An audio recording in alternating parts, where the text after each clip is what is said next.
What's up, everyone? Welcome back to Conflicts of Interest. This is episode 80, and I'm the co host, Kyle Anzalone. And I'm joined by the other co host, although only by sound, audio today, Will Porter. Will, how's it going, buddy? I'm good, Kyle. How you doing, man? You guys don't get to see my ugly mug today, but sorry about that. That's all right, because the important thing that we always have, Will, is that the articles you write up here, as much as we will miss your face, it's your words that are most important. And we got your articles loaded up, one on Neera Tandens here, and an interesting Twitter thread of yours on Mohammed bin Salman. So a lot of important stuff on today's show. Will, before we get going, let's remind people to check out the social medias. I'm at Kyle Anzalone _ You're at the Will Porter on Twitter. On Facebook, our Facebook page, Conflicts of Interest, is absolutely skyrocketing. There's so much positive feedback and sharing of the content on there in the past couple of weeks. And so if you're still on Facebook, you haven't been zucked yet, or you got your alt account, check that out. Conflicts of Interest. Facebook is preventing me from inviting my friends list to like the page, so that's a little bit of a setback. But even with that, again, lights are up like 2,000% in the past couple of weeks. So keep it up there. The MeWe channel is getting a lot of great feedback as well. That's alternative. So if you have been kicked off of Facebook or just done with it, come check us out over there. We're getting at times even more feedback than we are on the Facebook page with the much smaller audience on MeWe. So that's been absolutely great. Donate to the show, Patreon or Subscribestar. Also links to Bitcoin and Bitcoin Cash wallets in the show notes page. And the other way you can support the show is by supporting our sponsor, Paloma Verde. PalomaVerdeStore.com sells great CBD products. I've really been enjoying the Slav stick that they recently sent me. Just put a little bit on anywhere on your body where you're having a little bit of pain, and it really does help to relieve, those inflammation kind of burning pains. So I really recommend checking that out. Will, I know you've had some success with the CBD with melatonin to combat that insomnia that I can know could just be rampant and brutal for people. So PalomaVerdeStore.com. Be sure to use the promo code PEACE, PEACE, when you check out to get yourself 25% off at checkout. Will, let's get into your article here. The first one is, well, good news, believe it or not, Will, about Neera Tandens. And the title of your piece here is Biden accepts Neera Tandens withdrawal after toxic OMB nominee fails to win support, promises her administration role anyway. So tell us what's going on here. Why couldn't she get confirmed? Yeah. So, what is the thing? I think there's a word for it when you take joy in someone else's misfortune. Schadenfreude, I think is the term. It's kind of how I'm feeling here for this one. But yeah, as you said, Neera Tandens, the Hillary Clinton loyalist, the liberal hawk, the former president of the Center for American Progress, the think tank, she withdrew her nomination to head up the Office of Management and Budget for Biden. And she didn't actually give a reason, I don't think, why she pulled out. I didn't seen her give an explanation, but it was pretty clear she's going to have a lot of trouble with the Senate and confirmation there. Excuse me. Especially after last week or a week before, a Democratic Senator, Joe Manchin, he came out publicly and said he would not be voting to confirm her. And he was followed by a handful of Republicans who said the same last week. So it looked pretty unlikely that she's going to get in, given that the Senate is kind of split so narrowly. So Senate confirmation seemed pretty unlikely. And the thing these senators were citing as their reasons for not wanting to confirm her, I think were kind of trivial. Like, a lot of it was over how, she's been mean and aggressive with people on Twitter. I think another senator cited how she deleted 1,000 tweets after she was nominated, to avoid scrutiny. Which, I don't know, some of that kind of makes sense. We are talking about a position at the OMB where the person's supposed to be more neutral and nonpartisan there. And so having this really, hawkish partisan person there, I get why they wouldn't want that. But ultimately, I find that stuff kind of small potatoes, the Twitter stuff and, her partisanship. I think the real problems with Neera Tandens and a real reason that, I would hope that prevented her from being confirmed, is just her endlessly, reliably horrible positions on everything, on every issue under the sun, including war and foreign policy, the things that we care about here, which, as you might expect from a diehard Clintonite. And I think probably the worst and most high profile thing she's on record saying or doing was as it relates to Libya. She once suggested that the U.S. could steal Libya's oil wealth to pay down the U.S. deficit. That was sort of an idea she floated to a colleague. I guess she thought that they still owed us something for destroying their country and setting it on fire with violence and civil war and jihadist groups and stuff. Um, and she had said that privately in an email that ended up getting leaked. And she has since apologized for it and said, I shouldn't have said that, but this is the person we're dealing with here. That is sort of her judgment on issues. She's been terrible on all kinds of other things too. She encouraged Obama to bomb Syria when he was still in office. She spread the most ridiculous kinds of Russiagate conspiracies, including about like changed vote counts and all this stuff after the 2016 race. She's been really bad on Israel. In fact, I think that's when I first learned about who Neera Tanden was reading about her on Mondo Weiss, was just her, the leftist anti-Zionist site. Because she's just such a, for a progressive, she's very much like a staunch supporter of Israel. In 2015, she hosted Benjamin Netanyahu for an interview that was just embarrassingly softball. There's been all kinds of stuff with her. The list just goes on and on.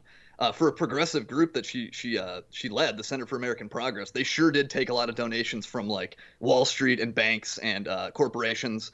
They took money from Northrop Grumman, the arms dealer. They took money from the Emirati embassy. And that's kind of important if you see that how the CAP has sort of like pulled their punches on Saudi Arabia, the war in Yemen, stuff like that, the United Arab Emirates. So she was just a horrible pick for so many different reasons, Neera Tanden. However, the bad thing is that with Biden saying that he accepted her withdrawn nomination, he said that she will still get some administration role, just one that won't involve Senate confirmation. And so we will still probably be seeing her somewhere in government. Probably not a super important position if it doesn't require Senate confirmation, but nonetheless, like Neera Tanden is not, she's not going anywhere, it seems. Well, I was actually going to say the opposite, that I was worried that she could get a more important role if she doesn't have to be confirmed by the Senate. Could end up on the National Security Council or something like that. That's true. And end up in a pretty powerful position.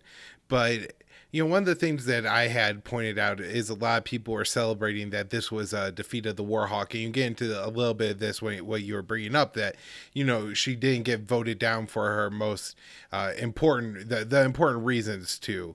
If it was over her comments about Libya, that would have been great, but it wasn't about that. And so it's pretty obvious that had she just been a more polite person and not be polite to senators, right? I think she attacked like Katie Halper and people like that pretty personally. Like clearly instances where where Neera Tanden's punching down, and I don't even think it was necessarily that. I think it was more the attacks on Bernie Sanders and kind of maybe Joe Manchin feeling like, how dare you attack, somebody who's, in the club, right? Like Bernie Sanders is a senator. He is in the club. And so I think that was the line too far. So I think there's a lot of like, nefarious and revealing things that are shown by the Senate actually not confirming Neera Tanden. But at the same time, I am glad that she's not there. I guess, don't throw away the victory just because it wasn't over what you wanted. We should be happy that Neera Tanden at least is not in this, which is a pretty important position. She was talking about stealing Libyan oil to pay down debt. At the time, the Libyans were kind of as good as terrorists. So who knows what she's, maybe she'll start trying to take the wealth of like Donald Trump or his supporters to pay down the debt. Obviously that's a little bit of a sarcastic joke, but at the same time, that's, if that is you're kind of thinking and what you're, the way you look at the world, like what can I steal to improve the position of my country, or, even more cynically, my party or something like that. We really have to consider who she wouldn't steal from, where she wouldn't wage war, because of that. I also caught a note in a recent Mark Perry article, and I'll discuss it more on a show this week. But in there, he pointed out that Susan Rice was involved in some of the decision making on the military budget. And so even though the Office of Budget Management sounds kind of like a domestic office, my guess is, especially with Neera Tanden's credentials and, past interest in foreign policy, she would be very involved in military matters had she gotten that position. So that's I guess another good thing. Maybe not that I want this lady running domestic policy, but she's absolutely a train wreck on foreign policy. Will, anything else on Neera Tanden and her warmongering? No, I mean, like you do make a good point. It's very possible she could end up in a more influential position than OMB. We saw like in the Bush Jr. administration how all these sort of like slightly lower level like people in the State Department, though I think those still required confirmation, but still we have seen how like lower level people can still like have a lot of influence in an administration. So even if she were technically put in a position that's not as high as prestigious or high profile as OMB director, still, yeah, she could very, very well have a lot of influence in the administration. Right. Will, on conflicts of interest number 78, Matteo Macchianovich was the guest, and Macchioni, sorry, and he explained or say what was going on with this report put out by the intelligence community. Avril Haines declassified it on Mohammed bin Salman, and so we kind of already had a breakdown on the show about what was in the report. But I mean, it essentially figures Mohammed bin Salman, the Crown Prince of Saudi Arabia, for being behind um, the killing of Jamal Khashoggi, and we've had quite a few interesting developments in the past week, fallouts from this report coming out, which should be because it's an official intelligence community statement saying that a key ally of the United States murdered a journalist that worked for the Washington Post. So let's get in. I guess. Do you want to start with the press secretary's statements that drew a lot of fire? Yeah, yeah, sure. Yeah, as you said, you and Mateo did a great job just covering like the contents of that report. That basically found that the Crown Prince was responsible for ordering this hit on this journalist, Jamal Khashoggi. But yeah, as you like the fallout, I found to be pretty interesting as well. There was quite a bit of criticism that Biden didn't do anything to penalize the Crown Prince, like after issuing this report, despite basically calling him a murderer. They are apparently going to do some like lower level designations of officials under this new category of sanctions they just invented, that involves like restricting their visas and stuff. But apparently, doing something against bin Salman himself was never even an option. They didn't really consider that. And it was interesting because as people were criticizing the administration for this, the press secretary, the White House press secretary, Jen Psaki, kind of came out and tried to defend the decision not to do anything against bin Salman. And she's trying to argue that this didn't happen because the U.S. never sanctions leaders of foreign states, like especially when we have some kind of diplomatic ties with them. And that's just wrong. That's an absolute lie. That's completely ridiculous. Like even CNN had to call BS on this claim. They like did a fact check of what she said, and she found there had actually been 8 foreign leaders hit with U.S. sanctions in just the past 3 presidents. So you don't have to go far back in history to find examples of this. Trump sanctioned the Ayatollah in Iran, as well as Nicolas Maduro in Venezuela. Obama did Kim Jong-un in North Korea, Bashar al-Assad in Syria, and also Muammar Gaddafi in Libya. That is before his mercenary jihadist killers murdered him on the side of the road in Sirte there. And George W. Bush did a few. It's happened quite a lot that we've sanctioned U.S.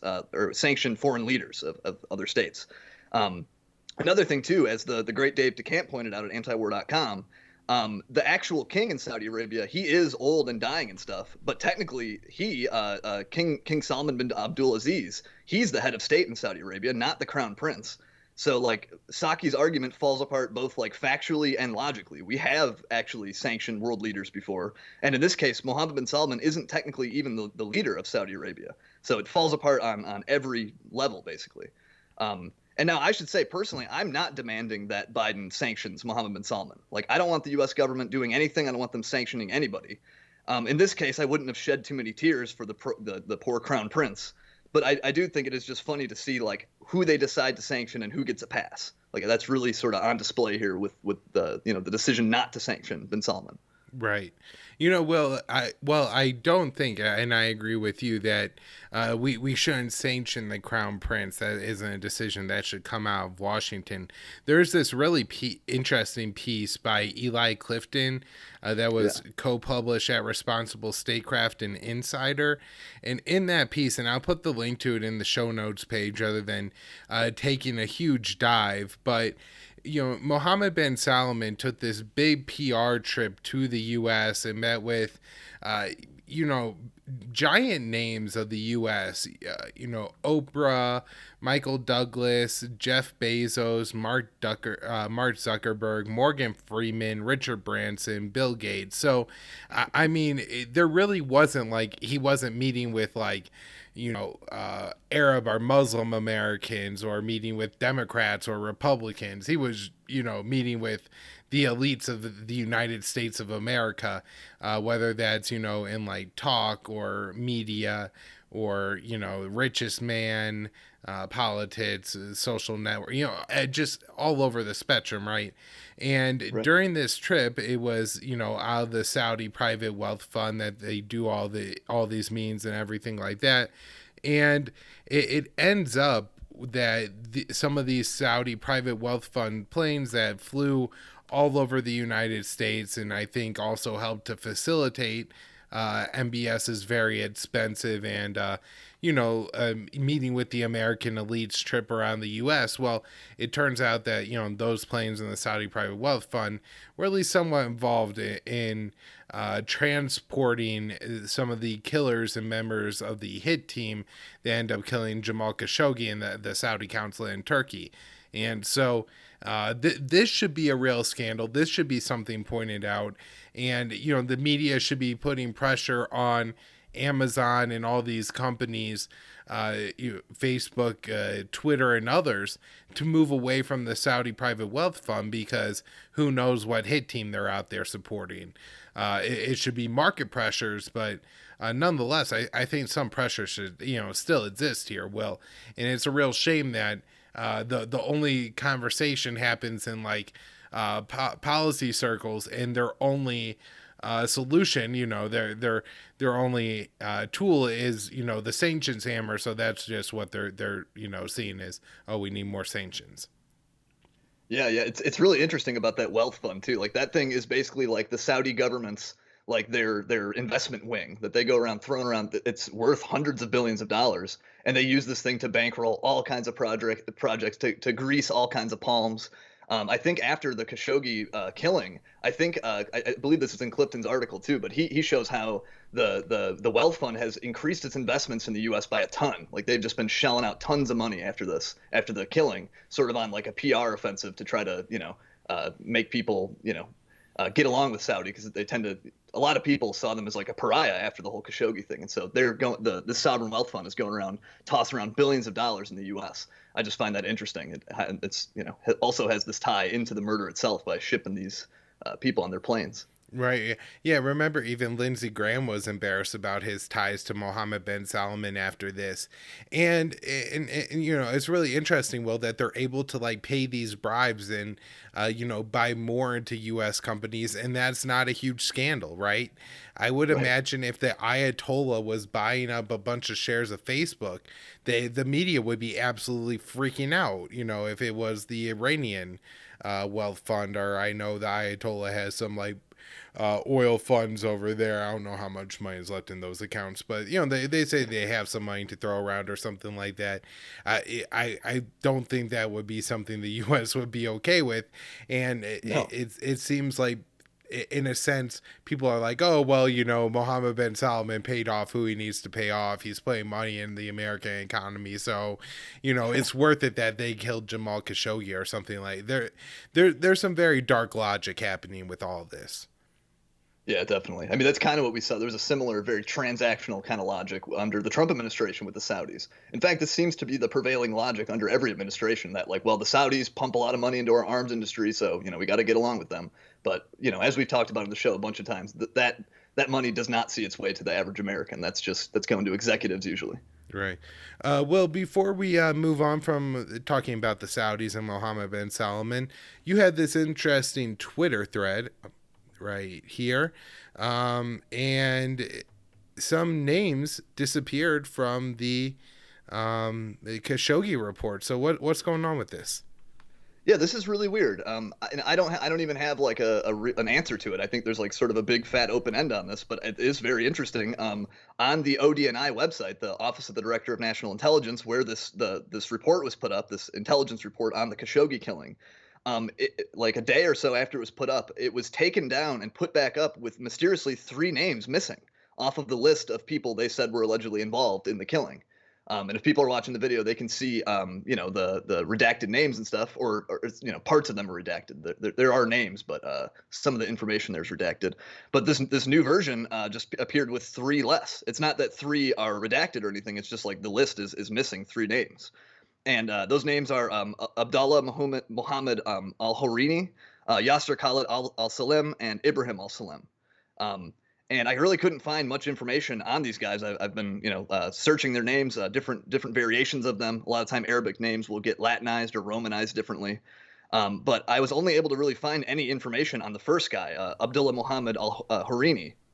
And he himself, I'm not even sure what his position is, but he is the younger brother of the head of a Saudi security agency. And that's pretty much the only information I was able to find on any of these guys. The ODNI says that the names were not supposed to be included on the list in the first place. But then that raises the question of how did they end up on the list? Like, why were they on there? It's very interesting. Why, I don't know how they put these names on there and then suddenly realize, oh, wait, like we just accused 3 guys of being involved in a murder plot who weren't involved.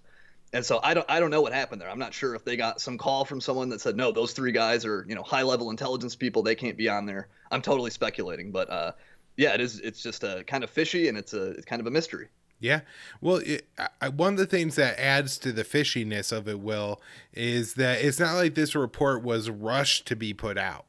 So you would imagine that would have gone through a couple editing versions, and it's not that long either. If it was 500 pages and they went back through and pulled out 3 names, well, that I think is one of those things that could really be just attributed to incompetence. But there's not that many words on this piece of paper, and to remove 3 names is pretty substantial. Also, I imagine you have the quite unfortunate problem that having those names and then taking them off drew more attention to them than just leaving them on there and then being kind of unsearchable and people wondering maybe who those people are. But now you've put giant red flags and highlighted those names, and people are really asking questions. And of course, this is one of those things where, well, if it was just straight up incompetence, it's going to fuel people believing like there's some kind of sketchy thing going on behind the scenes, because they haven't really put out a explanation, and I'm sure any explanation they will put out will feel insufficient. Yeah. I mean, like, apparently this report was based on intelligence that's been around for a while. Like, I saw a lot of the news reporting on this was saying that, like, yeah, this isn't new stuff. These aren't new findings that they had. This is stuff that they concluded under Trump, like when they first looked into the Khashoggi thing. Because there were reports that the CIA had concluded that Mohammed bin Salman ordered Khashoggi's killing. And then now, all these months later, we finally see this report. But yeah, it has these names on it mysteriously. They had quite a bit of time to work on this, and it is very weird that they released that version apparently as an accident. I don't know. Right. We will follow up with this if anything more comes out on, revealing who these people are. Maybe there's some kind of aliases. That's something that I was thinking, Will, and Yeah. and so then they were removed. But I don't know how that's helpful to anything. Let's talk about some things going on here around the Capitol, Will. I feel like over the past couple of months, me and you have been really dedicated to this story and making sure that the initial claims are, in talking about the facts that prove those true, that this was an armed insurrectionist coup that was trying to capture members of Congress to reinstall Donald Trump as president of the United States, because all the members of Congress were pedophiles and all that Q nonsense. And what's really happened, which is this seems to be like a mob that beat up some cops, and that was about the extent of it. Somebody stole a podium. They scared members of Congress, and some protester was killed by the cops. But that has not stopped the sensational rhetoric from continuing to come out of particularly members of Capitol Hill. And, well, we had a session of Congress canceled because of the protesters. Let's talk about this. Yeah. I just think it's important to keep up with this, like, domestic terrorism security theater stuff, like, just because I think it can escalate very quickly, in the event of some other, thing that looks like the Capitol 6 riot. If that happened, I could just see this exploding. It's a real, like, a powder keg. And so I think it is worth covering all the little developments here. But yeah, as you said, there, this week, Congress actually canceled a session on Thursday over some alleged militia plot to breach the building, I guess, and take over and, I don't know, become the new government of the U.S. I'm not sure what they exactly claimed that the plot was. The cops have given very little information about this alleged plot. So we kind of have, not a very good way to judge whether it was credible. I know Axios had reported that apparently this involved the 3%er militia, which is like a sort of right-wing patriot kind of type of guys. Um, but I don't know. I tend to be skeptical about the whole thing. Like the lack of information is one thing, but another thing is the Senate didn't cancel their session the same day. The Senate all showed up and did business as usual. And so if this was some immediate dire threat, like some big thing that, was like really credible, it makes no sense whatsoever that the Senate would have shown up, to do their work as well. Like, what are they, immune to the Q militia or something? I don't know. So this led to a session of Congress being canceled. But like the real consequence, I think, is what it's doing is it's helping to justify another extension of the National Guard deployment in D.C., which we've both, I think, talked about on the show. Right now, I think there are over 5,000 troops patrolling the streets in the Capitol. And there were at one point like 20,000, I think, for the inauguration. They've since drawn them down a little bit. However, now the Capitol Police are requesting a 60-day extension to the Guard presence, and they're kind of citing and pointing to this alleged militia plot to kind of justify that. They were originally supposed to go home, I think, on March 12th, just in a couple days here. But now they're trying to get to keep over 2,000 soldiers into the Capitol, well into the spring, well into May, I think. And this has already cost U.S. taxpayers something like $500 million. And this is only going to cost more, more hundreds of millions to keep all these troops stationed in D.C. But whatever. I guess it's not their money. They're happy to shell that out. Yeah, this is really something, Will, that they've been able to generate enough fear to keep troops deployed to the U.S. Capitol. I know I mentioned this before, but can you imagine if this was the first 60 days of the Trump administration, Will, that we've had troops deployed to the Capitol, the nonstop hysteria and rhetoric that would be coming out about how that we now have a fascist in charge who's trying to prevent any dissent from, him and his Congress from doing what they want to the country. I mean, that would really be the narrative, and we have absolutely none of that right now. In fact, it's pretty much goes unquestioned that the troops need to be there, and it seems a hell of a lot more like, to me, Will, like it's the same kind of fear mongering that happened after 9/11. I'm not sure how much you remember this, but like I was a kid. I was probably 12, 13 years old, right? In the couple of years after 9/11, everything that was like a major event, the World Series, the Super Bowl, Christmas, parades, the 4th of July, there was terrorist chatter, and Americans needed to be on alert Yes. for packages like left around, beds, just all kinds of stuff, right? Like there's a heightened risk of terrorism this week. Everybody be on guard.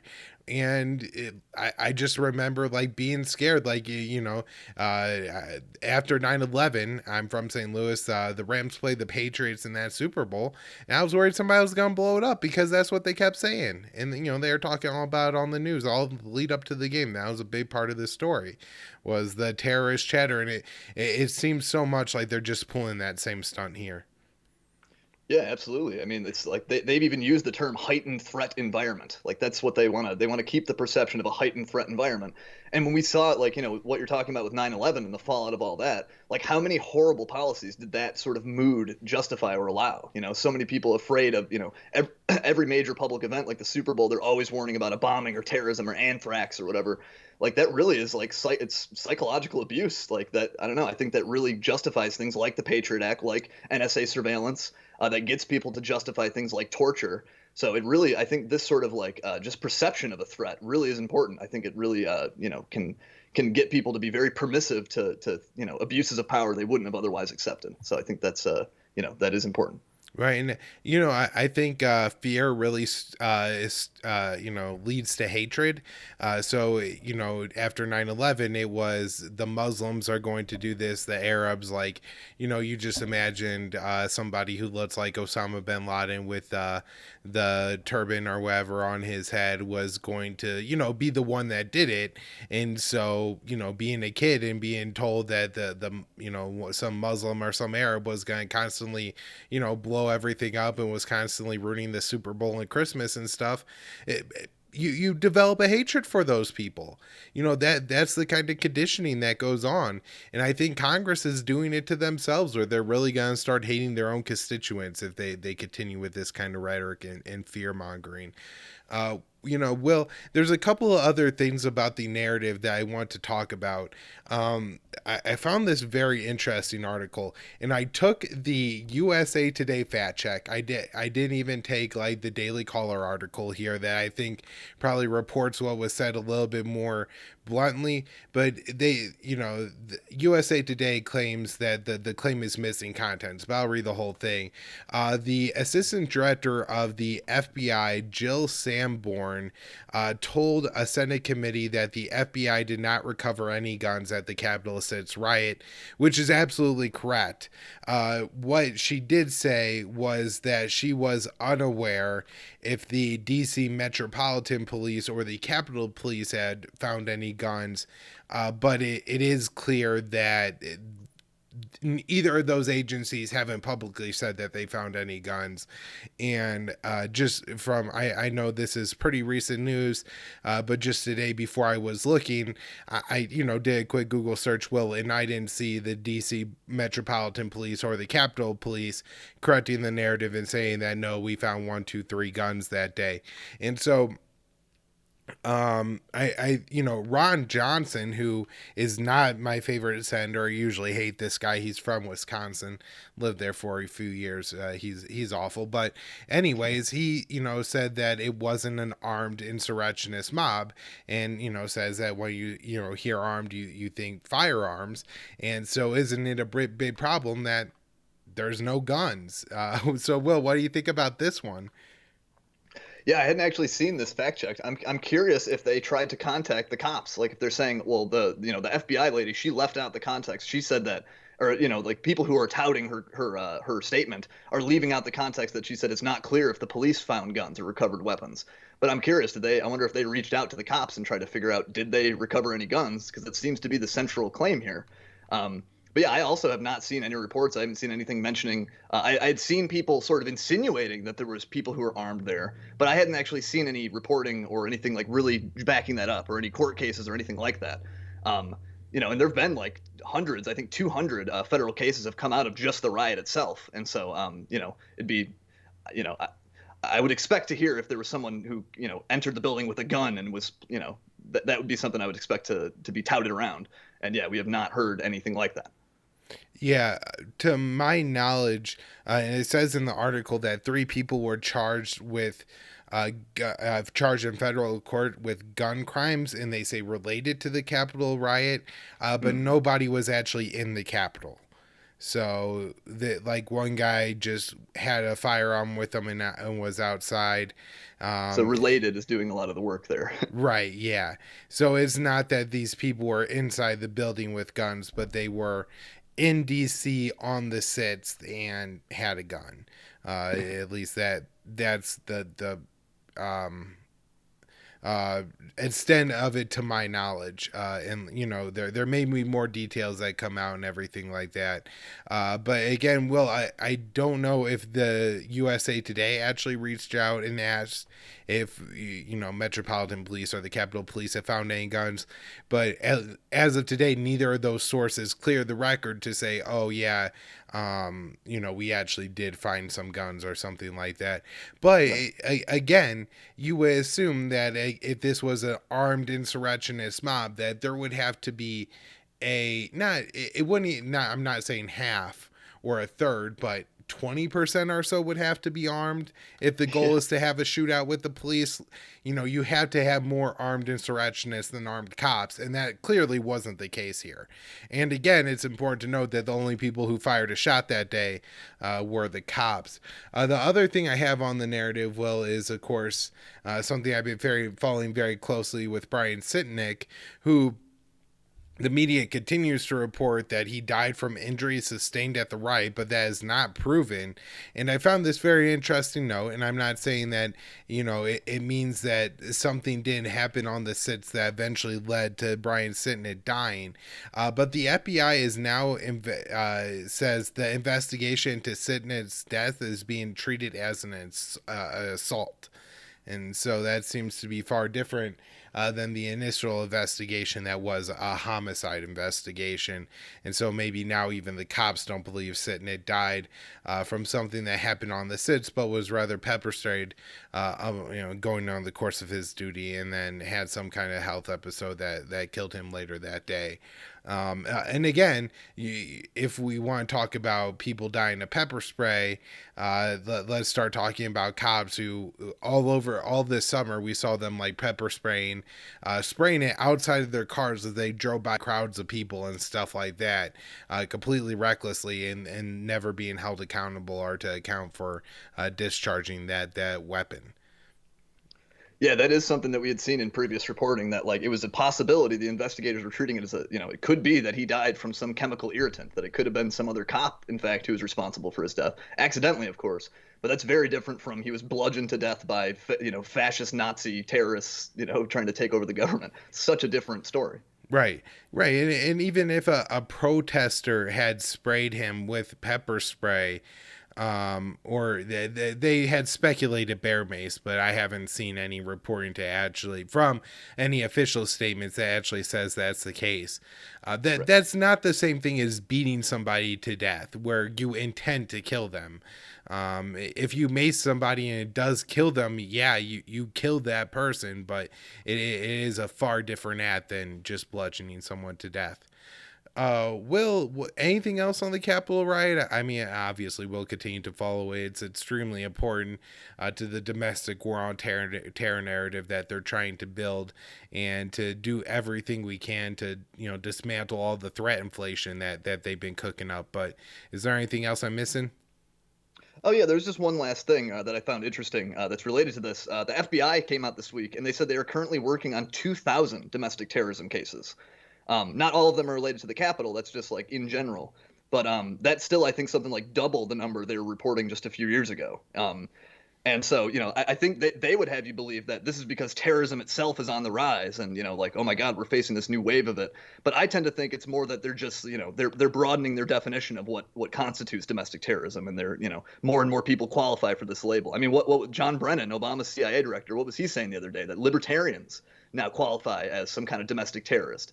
I know obviously that doesn't have legal, weight for the FBI, but I just think that's sort of an example of how this is broadening. And yeah, we are seeing the FBI pursuing a lot more of these cases they're calling domestic terrorism. Right.